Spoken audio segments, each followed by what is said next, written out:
Hello everyone, welcome to युक्ति professional classes. इस video में हम द कॉन्स्टिट्यूशन ऑफ इंडिया का पार्ट 5 द यूनियन जुडिशरी को देख रहे हैं।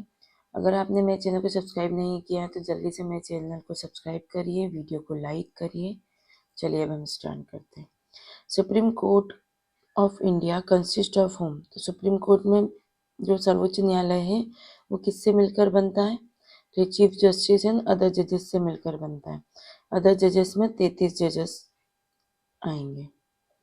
तो आर्टिकल 124 सब आर्टिकल 1 के अनुसार सर्वोच्च न्यायालय supreme court chief justice of India और अदर जजेस से मिलकर बनता है। सुप्रीम कोर्ट जज इज अपॉइंटेड बाय होम। तो इनकी नियुक्ति किसके द्वारा होती है? तो ये प्रेसिडेंट के द्वारा नियुक्त किए जाते हैं। 124 सब आर्टिकल 2 में जजेस is appointed by president. Retirement age of supreme Court जजेस। तो सुप्रीम कोर्ट की जज की रिटायरमेंट एज जो है वो 65 ईयर्स है। आर्टिकल 124 सब आर्टिकल 2 में दिया है जज hold office till 65 years. Qualification for supreme court जज इंक्लूड्स। तो इसमें क्वालिफिकेशन जो है 10 years advocate of high court. 124 sub article 3 का बी क्लॉज बोलता है कि 10 year advocate of high court eligible होता है सुप्रीम कोर्ट के जज बनने के लिए। सुप्रीम कोर्ट जज can be removed only by. अब हटाना है तो कैसे हट सकता है? Parliament by special majority. ठीक है, तो article 124 sub article 4 removal by parliament with special majority on ground of misbehaviour और इनकैपेसिटी। तो ये ग्राउंड ध्यान रखिएगा, मिसबिहेवियर और इनकैपेसिटी के आधार पर हटा जा सकता है। सैलरी ऑफ सुप्रीम कोर्ट जजेस डिटरमाइंड बाय। तो ये पार्लियामेंट द्वारा ही डिटरमाइन होती है। आर्टिकल 125 सब आर्टिकल 1 में ये मेंशन किया गया है। नेक्स्ट है जजेस salary can be reduce after appointment. तो ये की जा सकती है? हाँ, की जा सकती है। सॉरी, नहीं की जा सकती है। Article 125 sub article 2 salary and privileges can not be varied or disadvantages. Acting chief justice is appointed by. तो ये है प्रेसिडेंट।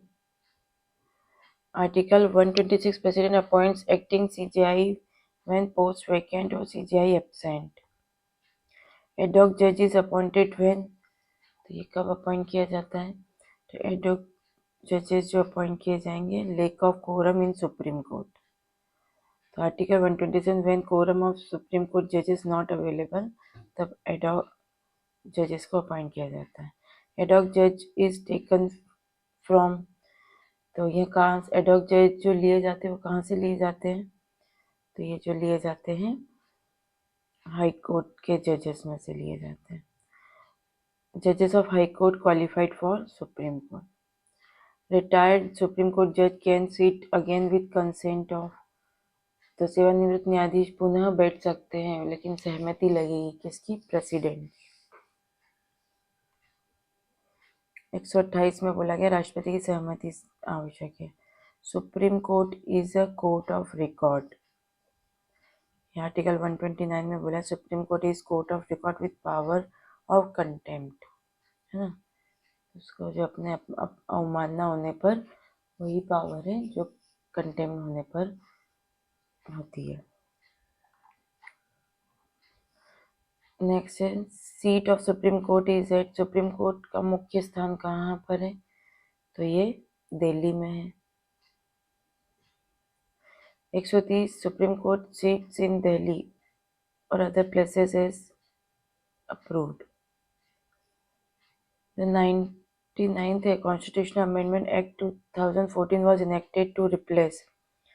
तो ये किसको इनेक्ट करने के लिए रिप्लेस किया गया था? कॉलेजियम सिस्टम को।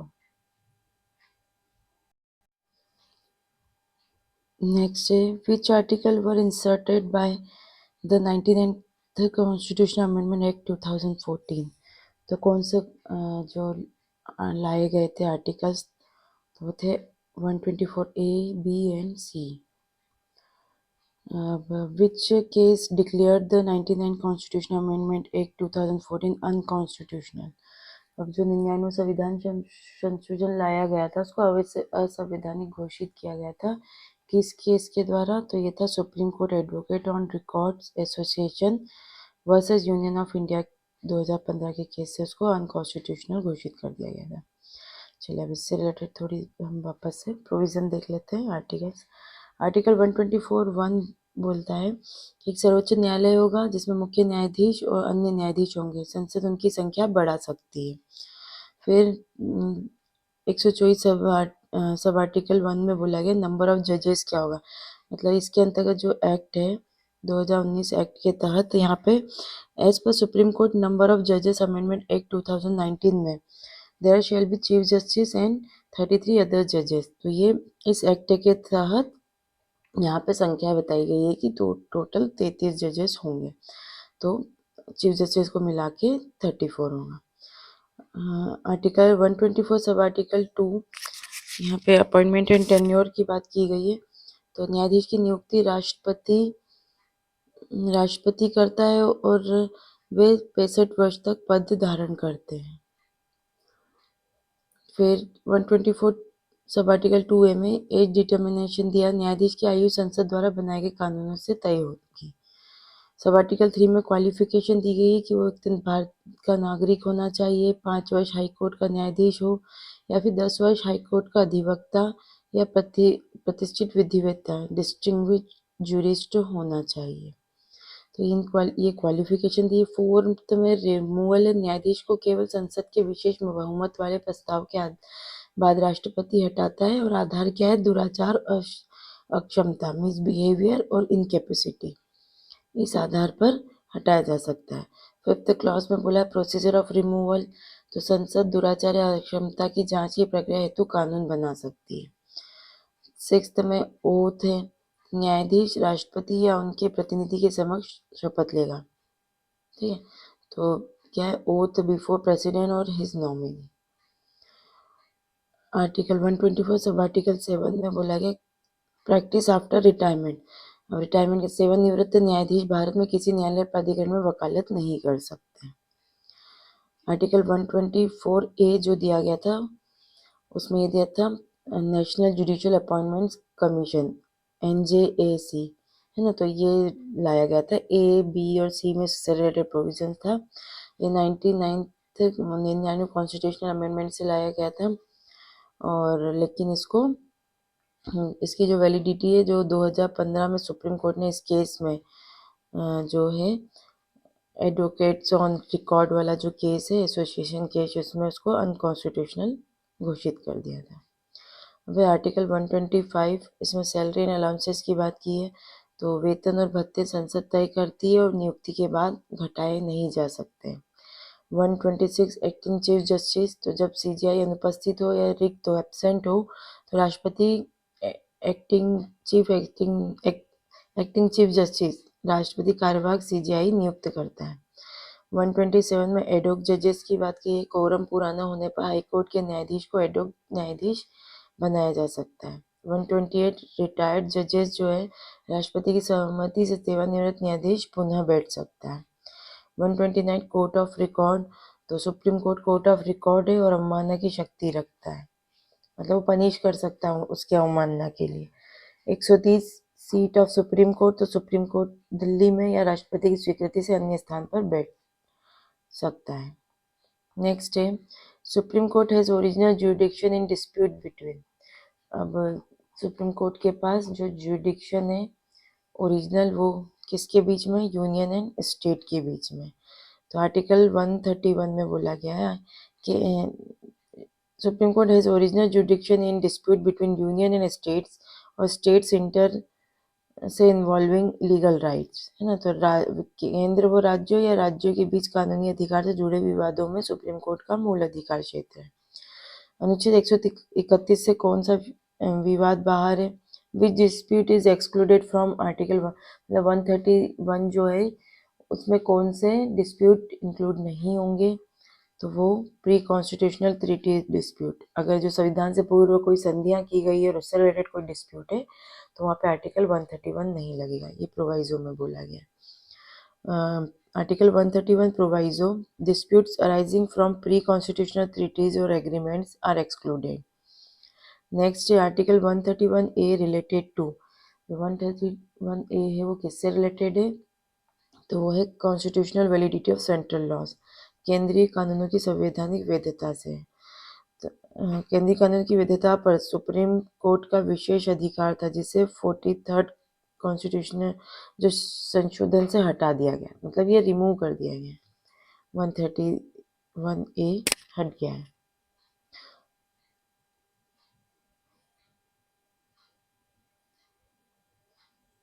Appeals lies to supreme court under article 132 when, तो जो 132 के अंतर्गत अपील लाई जा रही है वो कब लाई जाएगी, लाई जा सकती है, केस इन्वॉल्व्स कॉन्स्टिट्यूशनल इंटरप्रिटेशन, जब ऐसे केस हो जहाँ पे कॉन्स्टिट्यूशनल जो संविधान की व्याख्या से संबंधित प्रश्न इन्वॉल्व हो। Appeal lies in if high court certifies substantial question of law on constitution.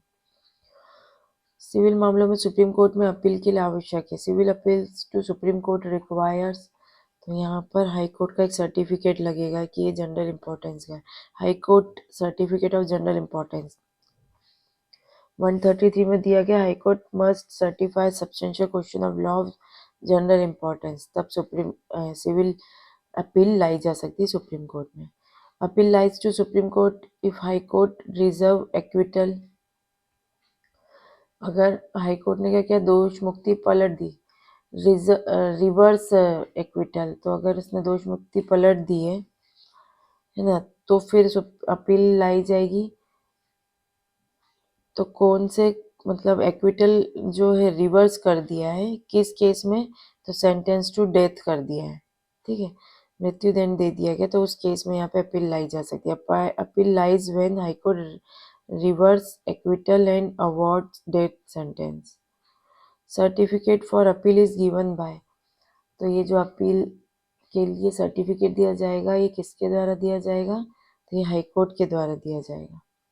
Article 134A, high court issues certificate for appeal under article 130, 132, 133 और 134 में ये प्रमाण पत्र लगता है। Power of federal court now vest in, federal court की शक्ति अब किस में आ गई है, तो ये सुप्रीम कोर्ट में आ गई है। आर्टिकल 135 में बोला jurisdiction of federal court transfer to supreme court. Article 136 empower supreme court to grant, तो ये सुप्रीम कोर्ट को क्या शक्ति देता है 136, तो ये स्पेशल लीव अपील से संबंधित राइट देता है, पावर देता है। आर्टिकल 136 सुप्रीम कोर्ट में grant special leave to appeal. Article 136 does not apply to, किस पर लागू नहीं होता है ये, तो ये आर्म फोर्स कोर्ट जो है सशस्त्र बल न्यायालय उन पर लागू नहीं होगा। Supreme court can review its judgement under article 137, तो सुप्रीम कोर्ट रिव्यू भी कर सकता है इसमें अपने जजमेंट को, तो ये 137 में पुनर्विचार शक्ति दी गई है। Jurisdiction of supreme court can be enlarged by, supreme court का क्षेत्राधिकार कौन बढ़ा सकता है, तो ये पार्लियामेंट बढ़ा सकती है। आर्टिकल 138 में दिया है कि पार्लियामेंट में enlarge supreme court jurisdiction, parliament में empower supreme court to issue writs under, संसद सुप्रीम कोर्ट को रीट जारी करने की शक्ति दे सकती है, तो ये किस आर्टिकल में बोला गया है, तो ये 139 में दिए बोला गया। Supreme court can be given power to issue writ other than article 32।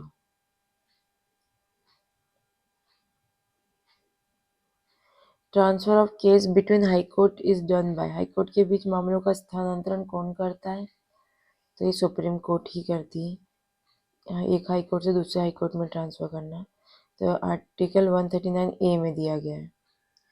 Ancillary power of supreme court are given by, supreme court को सहायक शक्तियां कौन देता है,